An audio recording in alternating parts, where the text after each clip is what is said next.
My guest today is a voice actor and writer who has been in the industry since 2017. They've been involved in a number of projects, from fan dubs ranging from Sonic to Scooby-Doo, to video games, and even to political satire in the form of their parody series entitled What Really Happens Inside the House of Commons, which follows the footsteps of such shows as Spitting Image and Yes Minster. They're currently working on a Doraemon fan dub where they'll be playing the character of Sneets. Ashley-Casey Tyrrell, welcome to the show. Now, for those of us who are unaware, what is a fan dub? Well, it's a dub of something that's already been dubbed, or at least that already exists. That rather than having big name voice actors do it, it's usually like indie voice actors. Oh, cool. And essentially there's usually a lot more comedy in fan dubs than there are in like official dubs. Despite that though, some fan dubs do not have much, if not any, comedy. Mm-hmm. So can you like use the mediums to tell different stories, or do you kind of stick as close as possible to the meaning? It depends really, because with something like an Ace Attorney fan dub that was one of my inspirations for voice acting, they both simultaneously told the same story as Dual Destinies, but also told a very different story, which I'm still amazed at how they actually managed to get working. Oh, cool. It's just so, I honestly recommend checking it out. Yeah, no, I definitely will, because I've been going through the list that you sent me, and I know sort of following other voice actors, particularly those in Critical Role, they've talked in various interviews about dubbing over anime. So it's kind of the same thing, isn't it? It's that way to practice and to kind of learn your skills. Yeah. Epic. So you mentioned Ace Attorney was one of the things that got you into voice acting. Yep. Tell me about that. Was that just something you decided to do one day, or was it something you thought a long time about? Actually, it happened during my second playthrough of Ace Attorney 5. Okay. Not exactly just Ace Attorney 5. That was the main censure of it. But back before then, when I played a few Ace Attorney games, I used to just randomly dub over them, even though all I really had access to was the demo of the iOS version. So it's just really cases 1 and 2 of the first game. Yeah. But I used to just pretend to dub over them, even though I had no way of recording it. That was before 2017, so it was just really to myself. Yeah. Hopefully that will make sense. Yeah, no, that does. So it sounds to me like voice acting is something that you almost do naturally. Yeah, honestly, I feel like it's partly because I've just always had an interest in acting as a whole, really.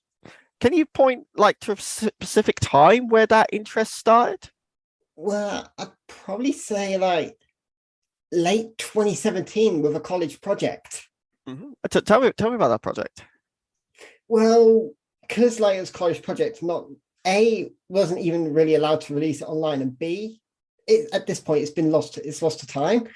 But basically we had to make a stop motion animation, and alongside making photos, taking the photos and making sets and stuff like that for the show, I also provided the voice for the narrator, who basically narrated the entire thing.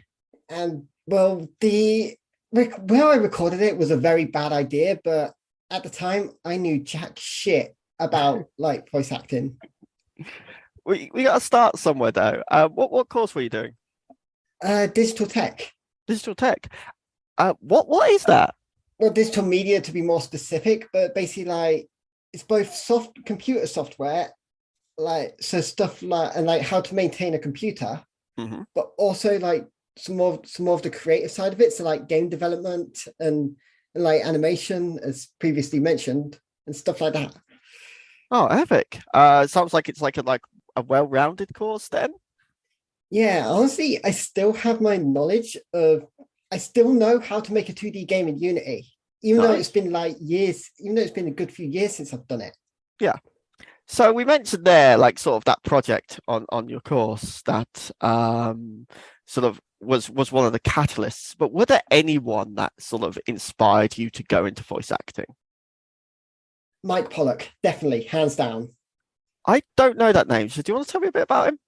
He's mostly known for voicing Dr. Eggman in Sonic. He's been doing the role ever since Sonic X and still does it to this day.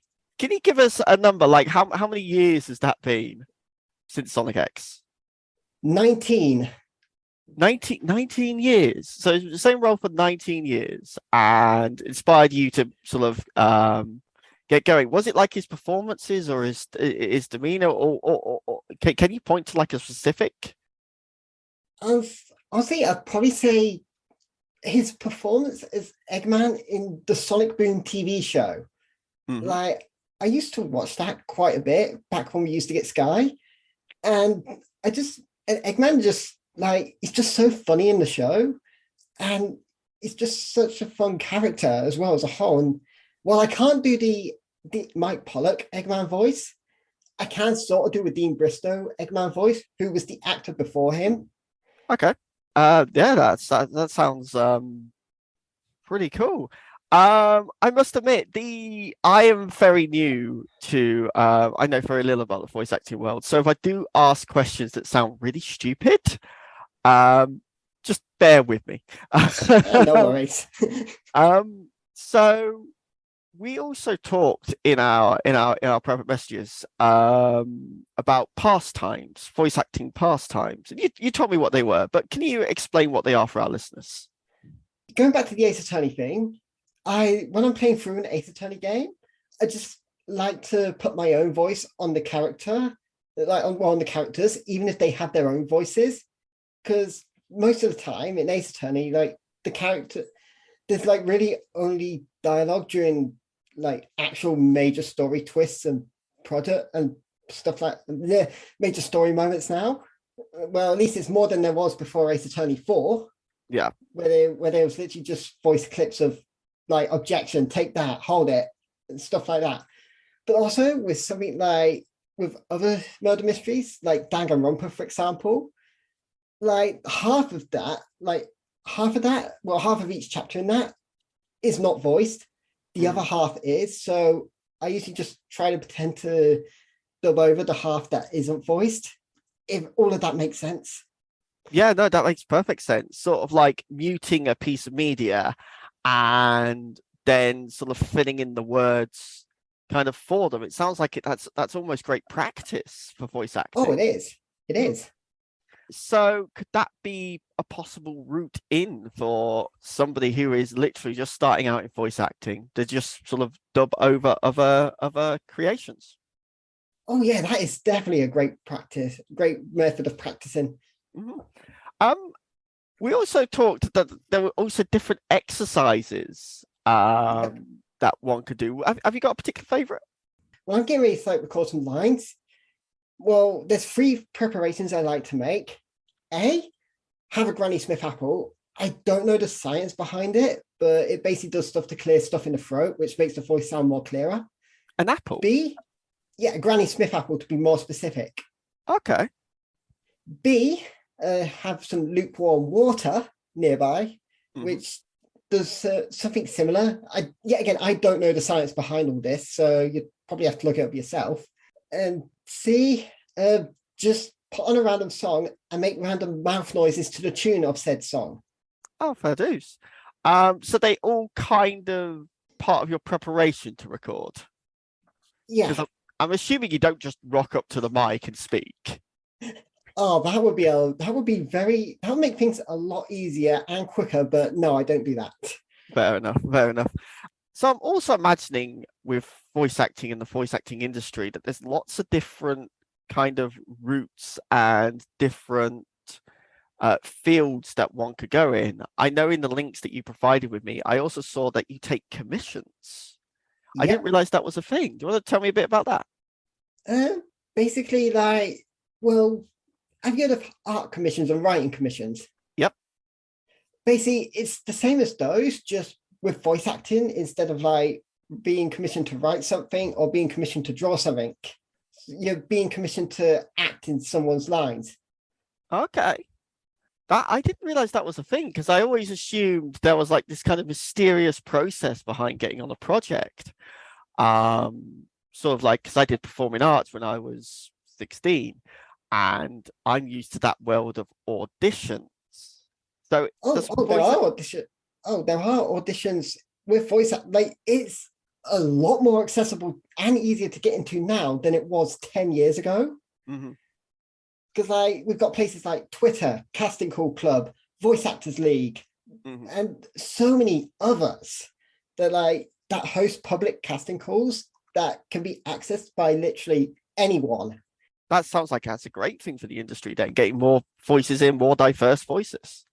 Oh yeah, definitely. So what about, let's jump back to recording and the preparation to recording. So you talked about your little things that you like to do, your little ritual, you do exercises to a particular song. I won't force you to do them on this podcast. We talked about food and drink as well. Is there anything else that one might need to prepare for a role? Well, this probably isn't really effective for everyone. A good idea is to just try and get into the mind of the character and basically become them. Yeah. Rather than just saying out the lines, because in my experience, if you basically become the character, the lines will sound a lot more natural. I think, is that sort of kind of related to, because I play a lot of Dungeons and Dragons, and one of the advice they give to DMs is sort of try to almost use your body. Is that something that you do as well? Oh yeah, voice act. A lot of us use our bodies like a lot, even if you don't see it on camera. Because like going back to the inspiration for a second with Mike Pollock, like he's mentioned in an interview before that he's used. Well, I don't know if it's an interview or directly on his website, but I remember that he's mentioned at one point that he often uses body language when recording lines, even though you never actually see him do it. Can you maybe sort of like give us like sort of like an example? Like if I was to play a character that was big and boisterous, I'd make myself as kind of big as possible. And yeah, that would honestly work. But what do you mean by like example? Like, can you just expand on that real quick? Yeah, it's sort of like if I wanted to maybe project my voice and play Boris Johnson, perhaps I'd probably sort of like puff my chest a little bit and probably stammer over my words just slightly. Is that making sense to you? Oh yeah. Oh, that is one way to do it, but I do something slightly different to getting character as Boris. Oh, go for it. What do you do? What I basically do when I'm like getting into character as Boris, I like put myself into his mind, essentially, and just spout out all the random bullshit that comes to my head. I feel like there's a political commentary there. No, I do that with all the politicians I voice. I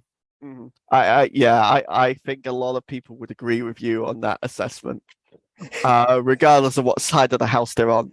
And we'll talk a little bit more about your satire in a moment. But I'm also really curious about equipment and the equipment that one might need.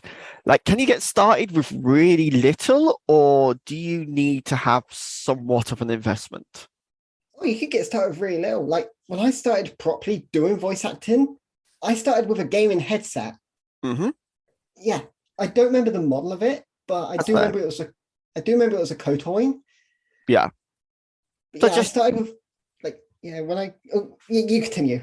I don't know. So I was just going to clarify. So just like a gaming headset that I could maybe buy from Game or wherever. Yeah, literally. As long as you can hear your voice, as long as your voice is hearable, you're ready to get started as a voice actor.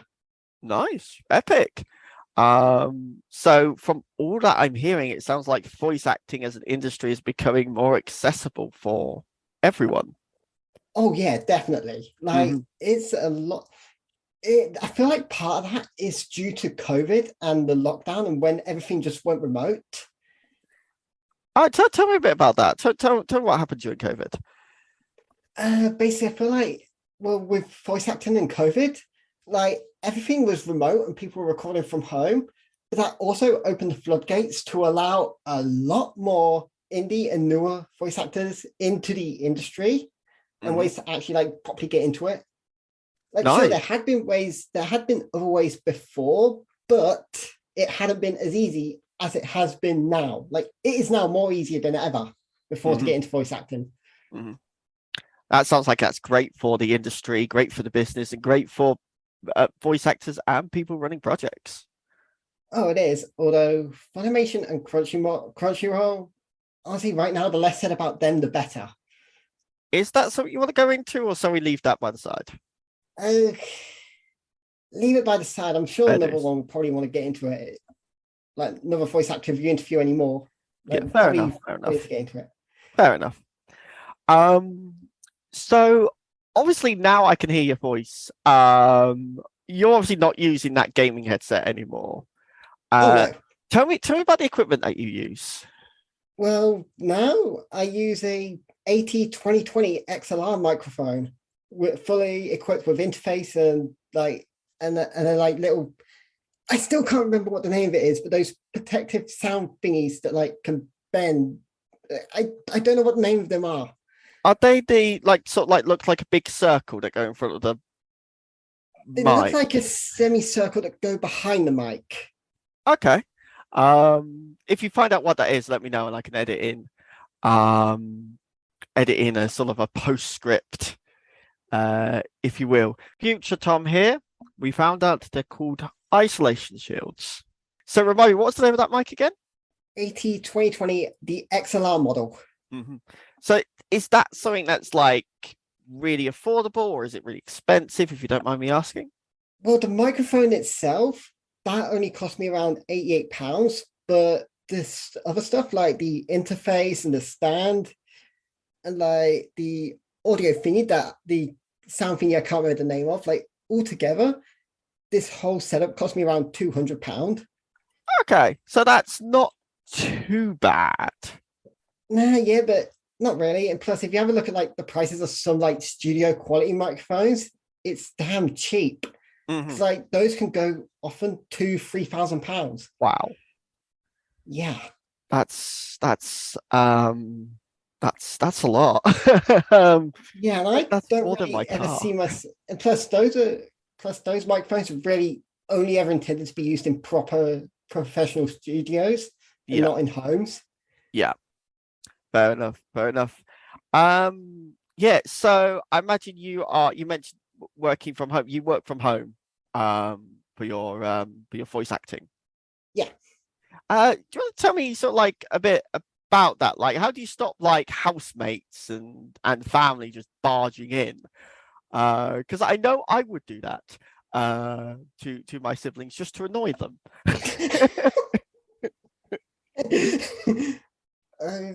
Well, right now, I don't really have to worry about that because finally they don't come in without lock-in, or at Yes. least letting me know in advance. But before they started doing that, I used to basically put my mattress up against my door, which would stop it from opening. Okay. That sounds a tad sort of extreme, but it also sounds like now they're understanding sort of boundaries and stuff. Yeah. So, what advice would you give to a younger voice actor who has dealt with that problem? What would you tell them to do? Well, firstly, like I'd tell them to basically get ask their parents, ask their family or parents or whoever it is they live with, like to not come into their room between a certain time frame. So, and if they respect that boundary, then they don't need to do anything more. Yeah. But if they do respect the boundary, they don't need to do anything more. Yeah. But if they don't respect the boundary, then I would honestly recommend like putting a mattress up against their door if the door doesn't have a lock. like mine. Okay. So you mentioned the mattress there, and in my arbitrary Google search, in an attempt to be prepared for this episode, I also saw that there were things that people do to their room that sort of help kind of absorb sound or like reduce echoes. Do you get where I'm going with this one? Yeah. Like basically like putting soundproof foam all over their walls or recording area. Mm-hmm. I'm assuming that's what you're referring to. Yeah, soundproof foam sounds expensive. It is not. Like on Amazon, you can get a pack of 24 for £15. Okay, that's how big are they? Uh, I actually don't know the size Just give an measurements. estimate. Give an estimate. Uh, Honestly, if I had a ruler, I'd be able to actually make a proper estimate. But I don't know. My guess is probably around 6 to 7 centimeters. Feathers. And then you just put loads of them together, and yeah. And then so like you've got to. I imagine you've got to be really careful about your environment as well, and kind of any other sort of noises and echoes. Does that sound about right? Yep, it's especially annoying, like because in this area I live in, either A, kids are playing outside when I want to record, which is very loud. Yeah, children. Or B, or B, some idiot decides it'd be a fun idea to show off their modified car. Yes, the old modified cars, a subject I know nothing about. But who knows? Oh, neither do I. Maybe I'll find someone who has a modified car and bring them on and learn a little bit more. So I imagine also that you've got the hardware sorted, you've got the environment sorted, but I imagine also software is something that you have to contend with. What software do you use? Well, there's two I use. There's Audacity, which is the most famous one, and that is free. Or there's Reaper, which has a free trial, but then you have to pay for, and I think it's around £69. I could be wrong. I'm going to need to double check that later. Fair dues. What do you use Reaper, and what do you use Audacity for? Well, I mostly use Audacity for recording and editing, because I still have yet to actually properly sit down and learn Reaper. Fair dues. Is it like something that's sort of like industry grade or like really complex? I'd say it's sort of in the middle. That's from fine. what I've seen at the interface. Yeah. It's just sort of in the middle, like not industry grade, like something like, I don't know, Adobe Voice, which costs an extortionate amount of money. I actually don't know the name of the program. Or like Audacity, which is great for like beginners and simple fan projects. Yeah. All right. Wonderful. So you've got the hardware, the software, and sort of like your environment site kind of all laid into place. So what's sort of next? I imagine you just sort of go straight to a fandom, or do you wait for a project to come in? Do you take a commission? What would you do when you're sort of like looking for something to work on? Well, I usually like browse Twitter and Casting Call Club for auditions. Or if like inspiration strikes me, which it sometimes does and it sometimes doesn't, I'll also work on like the Parliament parody. But that one, I really have to like actually keep on a rush in order for each episode to actually work. Keep on the rush? Basically, like keep on like whenever I see something like in politics that I want to make fun of with that one, I have to do it as soon as possible. Okay. Otherwise, yeah, it's one of those things that if not done as soon as possible, it won't work. Fair enough. So why did you decide to do political commentary in the first place? Honestly, I've just always been a fan. I don't know why, but I've just always been a fan of political humor, especially with like Russell Howard and Jimmy Carr. Yeah. Like, I don't know if you've heard of those two. Yeah, no, definitely heard of them. Yeah, but yeah, like, well, those were two of the inspirations for the parody, but there were also two more. Like, there's the aforementioned spitting image, Yeah. also like newsoids. I think I remember that somewhat vaguely. Was that like 2009, 2010 when that came out? I think that was like 2013, 2014. Oh, okay. There's basically sort of like, from what, if I'm not mistaken, it was basically sort of like spiritual sequel or successor to the original spitting image. And it sounds like, because like Spitting Image and Newsoids and the programs that sort of come over them, they're full of hyperbole and over-the-top characters in their parodies. And we've got a clip here from your own series that very much follows that. Tell us a bit about your series, what really happens inside the House of Commons. Well, basically, it's a series I started with I started it on my own initially, and I just basically watched like random bits of footage of Parliament, and firstly try not to fall asleep. Also, like once the footage ends, I mute it and play it back, then just say some random shit to like the voice, like to the lip movements of each person. Mm-hmm. And it's honestly a lot more harder and complex than I'm making it sound, to be honest with you. Fair enough. Because like during each episode, I also have to think of like some jokes. Mm-hmm. Right. I have to both think of them while watching the clip and on the spot. Yeah. What I've got prepped here is a clip from the episode 3, and I'm going to share it on our call as well. We are about to join the Houses of Parliament in the middle of a really intense debate. Let's take a listen. The Prime Minister Secretary has apologies for... I don't know what he's apologised for, but... wait, no, it's not him. It's Leader of the House who apologised, and someone was following someone else's lead. But what happened? I have no idea. Will he say sorry? No, because we don't know how to apologise. Mr. Speaker, yes, Mr. Speaker, I'm saying, yes, I am just saying, Mr. Speaker, yes, and I don't know what I'm talking about, because I am just waffling on. Then again, who in here doesn't waffle on? I'm just waffling. A waffle. Damn it, no, I want waffles. Can I have some waffles, please? Can someone please make me some waffles? Do you like waffles? Of course I do. Who doesn't like waffles? I mean, waffles are so tasty, and now waffles doesn't even sound like a real word anymore. And blah, blah, blah. And yes, yes, blah, blah, blah, yes. That sounds just like Boris Johnson. Honestly, I'm still like, despite the fact that the quality is much worse than what I have now, because like my setup was very different back then.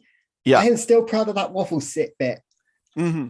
It sounds like just the way you're talking about it. It's something that brings you joy, doesn't it? Oh, it is. Mm-hmm.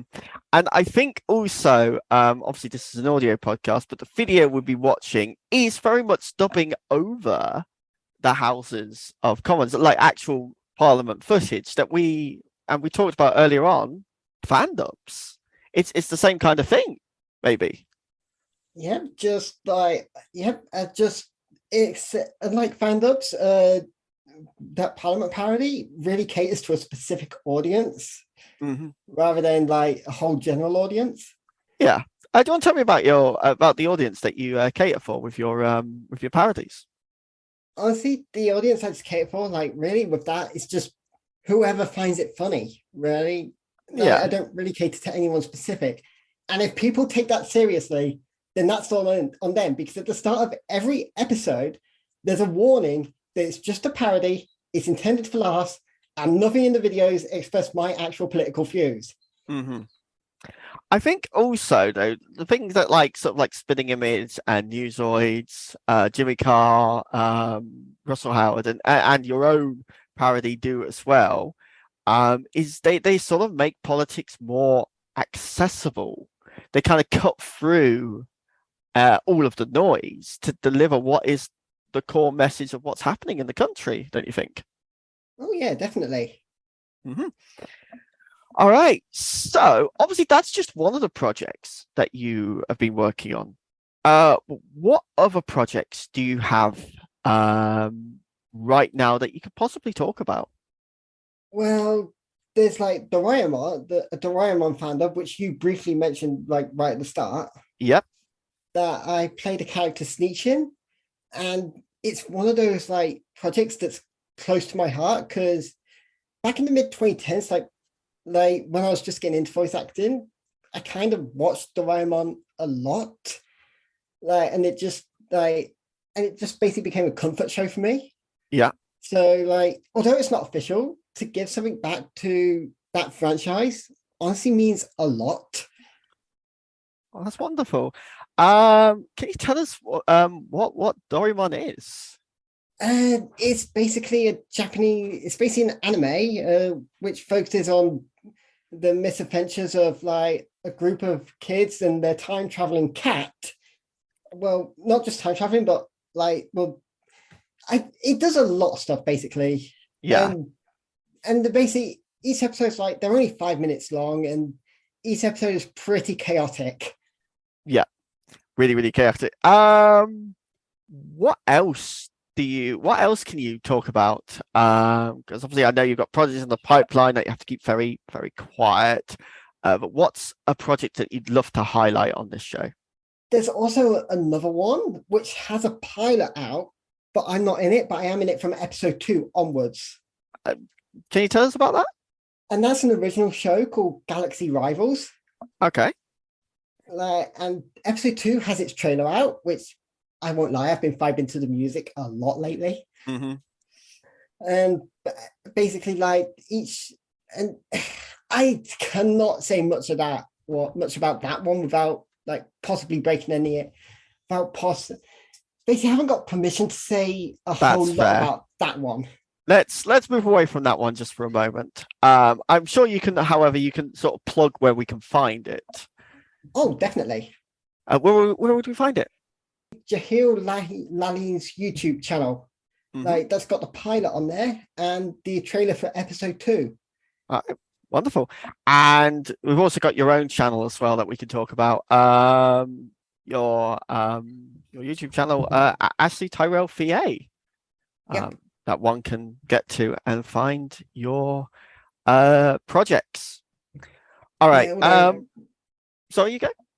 Yeah, although right now on there is mostly just the political parody, but I have been thinking about possibly adding some more stuff onto there. Mm-hmm. But I've basically been like a creative block in regards to that. All right. Hopefully that block passes soon and you can sort of just get some awesome content out there. All right. Is there anything else you want to highlight before we close off this show with our questionnaire? Actually, yeah, there is one thing. This main story I've been writing in my spare time. Tell me about that. Basically, it's the story. It's called Blood Renegades, and the prologue and chapters 1 to 4 are out on Wattpad already. Mm-hmm. And basically, it's about like this kingdom that is ruled by a king with an iron fist, and it's up to the titular Blood Renegades to like overthrow the king and put the rightful queen back on the throne. Except, like, with a slight problem. One of the Blood Renegades, they have a very dark secret. Mm-hmm. If that secret is to get out, then that would basically make the Blood Renegades collapse. Yes. And, of course, to find out the secret, our viewers are going to have to go, or our listeners are going to have to go over there, go to Wattpad, find Blood Renegades, and give it a listen. No, it's a read. It's not a listen. Not listening, okay, yeah, it's just reading. I do beg your pardon. You know what? I am in podcast world. It is, yes, give it a read. There we go. That's what we're gonna do. I won't be against like making it into an audiobook when all 10 chapters are out. I mean, there's nothing stopping you. You've got the equipment already. It sounds like a great project to work on. True, but I need like a whole bunch of voice actors, and I want to get the actual story itself finished before I worry about like making it into an audiobook. That's fair. All right. To close us off, we're going to be taking some questions that are from the Prost questionnaire. These questions were then later adapted by Bernard Pivot and then later by James Lipton. And now I present my adaptation to you. These are 10 very quick fire questions. What is your favorite word? Food. Food. That sounds good. I like food. What is your least favorite word? Boulder dash. Boulder dash. Oh, it's an August word. What engages you? Games, videos, music, anything really. Mm-hmm. And what disengages you? Being told, like being called by someone, like whether it's on the phone or called out in the distance or whatever. What sound or noise do you love? Menu sound effect for when you make a choice in the Yakuza main menu. Well, Yakuza pause or main menus.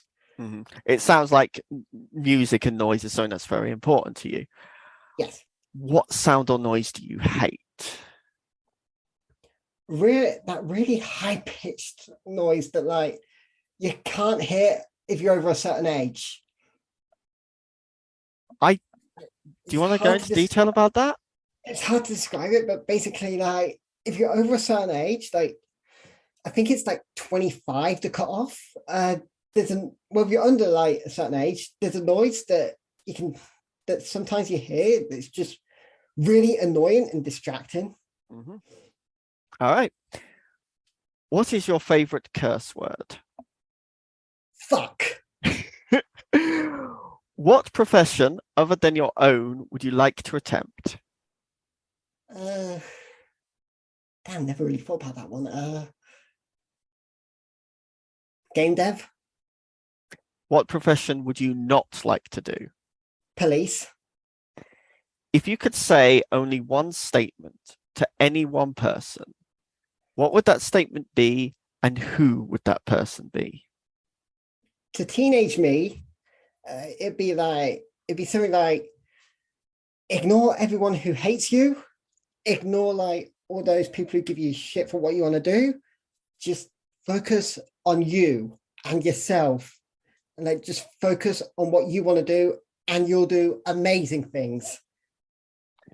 Ashley-Casey Tyrrell, thank you for your time. You have just listened to a production of Tom Meets Interesting People. If you are interested in taking part in this podcast, or you know somebody that might make a great guest, please email us at tommeetsinterestingpeople@gmail.com. We'll get back to you as soon as we can. Guests may provide material which demonstrates their work. It is the understanding that this material does not infringe on the copyright of others, and the guest has signed a release form confirming that they have obtained permission for the copyrighted material to be played on this podcast. All other rights reserved. Copyright 2022.